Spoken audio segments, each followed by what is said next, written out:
श्री स्वामी समर्थ माझ्या यूट्यूब चॅनलमध्ये सर्व स्वयंसेवकांचं हार्दिक हार्दिक स्वागत आहे। उद्या म्हणजेच 19 डिसेंबर 2025 रोजी आहे शेवटची दर्श अमावस्या। दर्श अमावस्येला आपण काय करणार आहोत, कुठले उपाय करणार आहोत व पितरांची कुठली सेवा केल्याने सर्व अडचणी आपल्या दूर होणार आहेत ते या व्हिडिओमध्ये सांगण्याचा प्रयत्न आहे। दर्श अमावस्या म्हणजे काय, तर अमावस्या तिथीला दर्श असं म्हटलं जातं आणि ही तिथी पितृदेवता, पूर्वज आणि ऋणमोचन यांच्याशी संबंधित असते। पितृदोष शांतीसाठी अत्यंत फलदायी आणि घरातील नकारात्मकता ऊर्जा दूर होते आणि अडथळे, कर्ज, मानसिक ताण या दर्श अमावस्येच्या दिवशी केलेल्या सेवेमुळे, उपायांमुळे कमी होत असतात आणि पुण्य संचय हा वाढत असतो। तर चला व्हिडिओला सुरुवात करूया। सर्वांना श्री स्वामी समर्थ। 19 डिसेंबर 2025 पहाटे अमावस्या सुरू होत आहे। सकाळी पहाटे 5 वाजता अमावस्या सुरू होते आणि दुसऱ्या दिवशी 20 डिसेंबर 2025 सकाळी 7:13 संपणार आहे। थोडक्यात काय की संपूर्ण दिवसभर असणार आहे अमावस्या। पूर्ण शुक्रवार आणि पूर्ण शनिवार ही अमावस्या असणार आहे, कारण सूर्याने सकाळी बघितलेली ही जी अमावस्या आहे तिला उदय तिथीनुसार, त्यामुळे संपूर्ण दिवसभर देखील ही अमावस्या असणार आहे। अमावस्या तर तुम्हाला काय करायचं ही या वर्षाची शेवटची अमावस्या आहे। अमावस्या हा दिवस आपल्या पितरांसाठी समर्पित असतो आणि पितरांची सेवा करण्यासाठी असतो। त्याच्यामध्ये पिंडदान आहे, तर त्याचबरोबर पितरांच्या ज्या काही सेवा आहेत, पितृस्तोत्रम, पितृ अष्टकम या सगळ्या गोष्टी तुम्ही उद्या अमावस्येच्या दिवशी करायच्या आहेत आणि पितरांची सेवा ही अमावस्येच्या कालावधीमध्येच करायची असते। आपण सर्वजण घरावरून किंवा गाडीवरून नारळाचा उतारा ज्या वेळेला करत असतो तर तो तुम्हाला 19 डिसेंबर 2025 म्हणजेच वार शुक्रवारीच करायचा आहे आणि शुक्रवारी संपूर्ण दिवस आणि संपूर्ण रात्र ही अमावस्या असणार आहे। या दिवशी आपल्याला काही सेवा करायची आहे। सूर्याला सकाळी अर्घ्य द्यायचं आहे आणि 11 ते 1 या दरम्यान तुम्ही पितरांसाठी तर्पण विधी देखील करू शकता। तुम्ही पितरांना आघारी देऊ शकता, कावळ्याला घास देखील देऊ शकता। दैवाताचा नैवेद्य पत्रांसाठी समर्पित आहे, तर तुम्ही त्या ठिकाणी नैवेद्य देखील दहीभाताचा ठेवू शकता। पितरांच्या स्मरणार्थ पितरांना दान म्हणून आता दुपारी 12 वाजता पित्र हे तुमच्या उंबरठ्याच्या बाहेर राहतात, मग तुम्हाला शक्य असेल तर दुपारी तुम्ही आघारी द्यायची आहे। दुपारी तुम्हाला आघारी द्यायची आहे। तुम्हाला पितरांसाठी सायंकाळच्या वेळेला आपल्याला दीपदान करायचं आहे।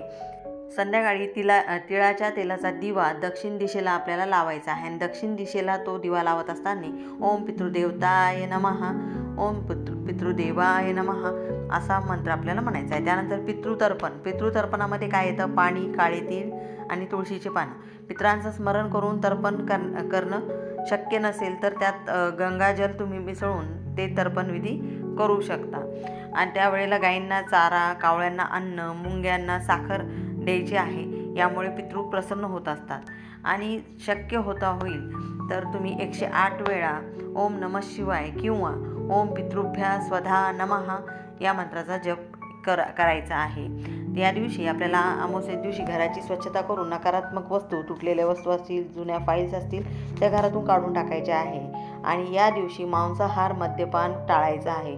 भांडण, वाद म्हणजे जे कडवड बोलणं असतं ते देखील टाळायचं आहे। दर्श अमावस्येच्या दिवशी केलेल्या उपायांमुळे पितृदोष शांती मिळते आणि आर्थिक अडथळे कमी होतात, मानसिक शांती मिळते, घरात सकारात्मकता वाढते। पुढील वर्षासाठी शुभ असा प्रारंभ आपल्या जीवनामध्ये होत असतो। त्यानंतर आपण ज्या वेळेला दिवा लावणार आहोत तर त्यावेळेला तो दिवा कणकेचा दिवा असायला हवा, दक्षिणेकडे तोंड करून लावायचा आणि घराच्या बाहेर जेव्हा आपण जातो तेव्हा ती डावी बाजू आणि आपण घराच्या आत येताना ती उजवी बाजू या ठिकाणी आपल्याला दिवा ठेवायचा आहे। त्याचं तोंड दक्षिणेला करायचं आहे। पितृअष्टकम तुम्ही म्हणू शकता, पितृस्तुती, पितृस्तोत्रम नाही शक्य होत तर ओम पितृदेवताय नमः या मंत्राचा 11 वेळा जप करावा। ते शक्य नसेल तर दररोज देवपूजा करण्याआधी पितृस्तोत्रमचं पठण करावं आणि पिंपळाच्या झाडाखाली देखील तुम्ही जर दररोज दिवा लावला तर ते देखील खूप चांगलं आहे।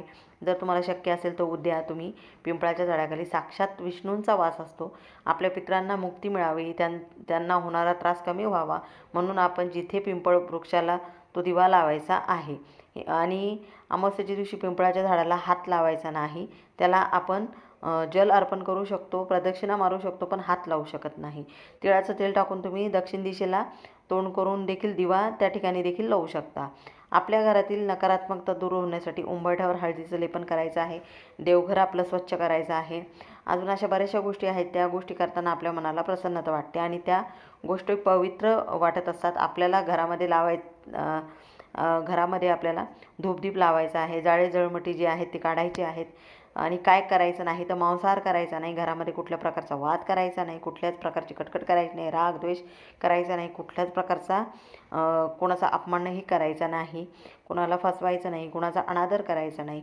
आणि सर्वात महत्त्वाची गोष्ट म्हणजे आपण कुणाला मारलं तर ते त्याला लागलेलं कधीतरी बरं होतं, पण कुणाच्या मनाला आपण जर दुखावलं तर त्याच्या मनाला झालेली जो त्रास आहे, जो झालेला त्रास आहे, तो त्रास आपण कितीही चांगलं नंतर बोललो तरी देखील तो कमी होत नसतो. त्यामुळे कोणालाही वाईट बोलायचं नाही.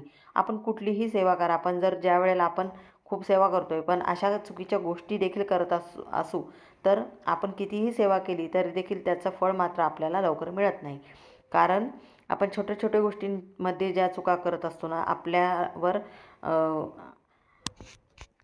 आपण केलेल्या सेवांचा काहीच त्याचा उपयोग होत नाही. आणि ही वर्षातील शेवटची अमावस्या आहेत आणि प्रत्येक महिन्याचं प्रत्येक वर्षाचं वेगळं असं महत्त्व असतं. वर्षातली शेवटची अमावस्या आहे, त्यामुळे न चुकता, न कंटाळा करता, न विसरता एक उपाय करायचा आहे. आपल्या कष्टांसोबत आपल्याला सर्वात महत्त्वाची आहे ती सेवा.